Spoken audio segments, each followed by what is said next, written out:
Hi hello मैत्रिणो. झालं का तुमचं संध्याकाळचं चहा पाणी? माझं तर काही अजून चहा पाणी झालेलं नाही आहे. मी आता सुरुवात केलेली आहे, कारण मी आत्ताच बाहेरून आलेली आहे. बाहेरून म्हणजे मी ना छोट्या मुलाला क्लासला सोडायला जात असते आणि तिथंच त्याच्या क्लास सुटेपर्यंत वॉकिंग करत असते. आणि येता वेळेस आहे ना मोठ्याला आणि त्याला ना मी सोबत घेऊन येत असते, कारण मोठ्याला पण खूप लेट होतं कॉलेजवरून यायला, म्हणून मी दोघांना पण सोबतच घेऊन येत असते. मी आता घरी आल्याच्या नंतर सगळी झाड वगैरे झाडलोट करून घेतली आणि फ्रेश झाल्याच्या नंतर मी पहिलं दिवाबत्ती करून घेतलं, कारण संध्याकाळी घरात दिवाबत्ती केल्यावर फ्रेश पण वाटतं. आणि मी रोज माझी संध्याकाळी दिवाबत्ती असतेच. मी तर दिवाबत्ती करून घेतलं, हळदी कुंकू पण मला लावून घेतलं. आणि मुलांना भूक पण लागली होती. मोठा मुलगा म्हणला, आई मला खायला काहीतरी कर.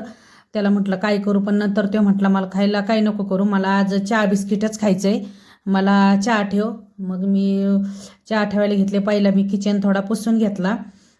साफ केलेलाच असतो, पण मी ती सवय लागलेली दोन्ही टायमाला स्वयंपाक करायच्या अगोदर थोडा त्याच्यावरती कपडाच मारून घेत असते.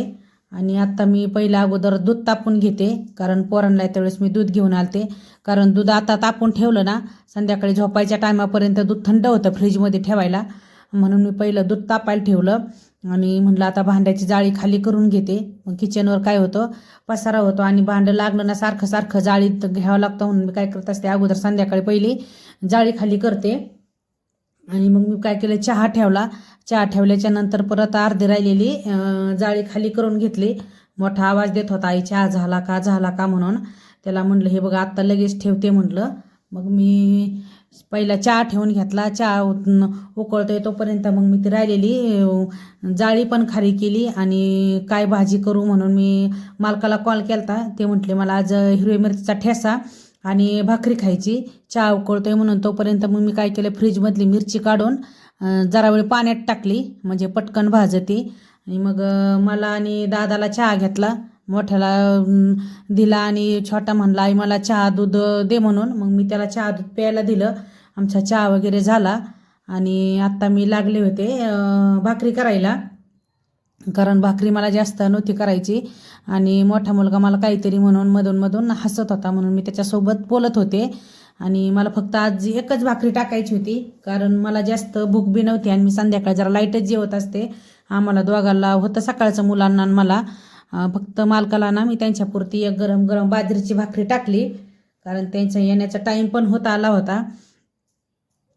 रात्री जरा थोडे म्हटले मी लवकर येणार आहे, चालतंय म्हटलं. मग मी तिकडं भाकरी भाजते तोपर्यंत काय केलं, आपली ह्याची तयारी करून घेतली ठेस्याची. लसूण वगैरे सोलला, म्हटलं तसं जे भरायचं आहे ना, लसूण वगैरे सोलून घेतला. मग भाकरी भाजून झाल्याच्या नंतर आहे ना मी पहिलं काय केलं, लगेच मिरची भाजून घेतली. काय भाकरी ठेवून मी आता बाजूला ठेवली आणि मिरच्या भाजायला टाकल्या, कारण म्हणलं लगेच करून ठेवला ना जरा मग जरा वेळाने मी थंड झाल्यावर टेचीत असते मसाला, आपलं सॉरी ठेसायने जरा थंड झाल्यावरच करत असते. इथं आता मी मिरची भाजायला टाकली आणि तेल पण संपलं होतं पिशवीतलं. पोरांना तेल पण आणायला सांगत होते, तेल घेऊन या, कारण सकाळी म्हटलं परत सकाळी सकाळी दुकान नाही उघडे राहत, मग डब्याला तेल नाही राहायचं, म्हणून बोलत बोलत त्यांना मी तेल पण आणायला सांगत होते.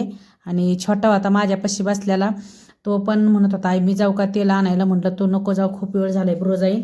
आता मी मिरची भाजून घेतली आणि ठसका तर एवढा येत होता ना मिरच्याचा, हिरव्या ती गावरान मिरची होती ना, खूप ठसका येत होता तिचा सारखाच. मग मी आता शेंगदाणे भाजून घेतले. मी जसं भाजल ना तसं पूर्ण खलबत्त्यातच चालू काढून घेतलं, कारण मी ठेसाय ना खलबत्त्यातच करणार होते, मला तव्यावर करायला जमत पण नाहीये. आणि करायला गेलं का काय होतं, तव्यावरून ना शेंगदाणे सटकतात, म्हणून मी काय करत असते ठेसा करताना कधी पण खलबत्त्यामध्येच करत असते. चला आता मैत्रीण मी आहे ना ठेसा करून घेते.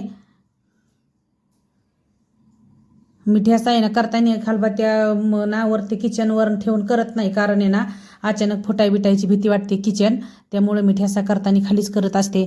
चला मैत्रिणींनो, मग आजच्या पुरता एवढंच. भेटू मग परत नेक्स्ट ब्लॉगमध्ये, तोपर्यंत बाय, गुड नाईट.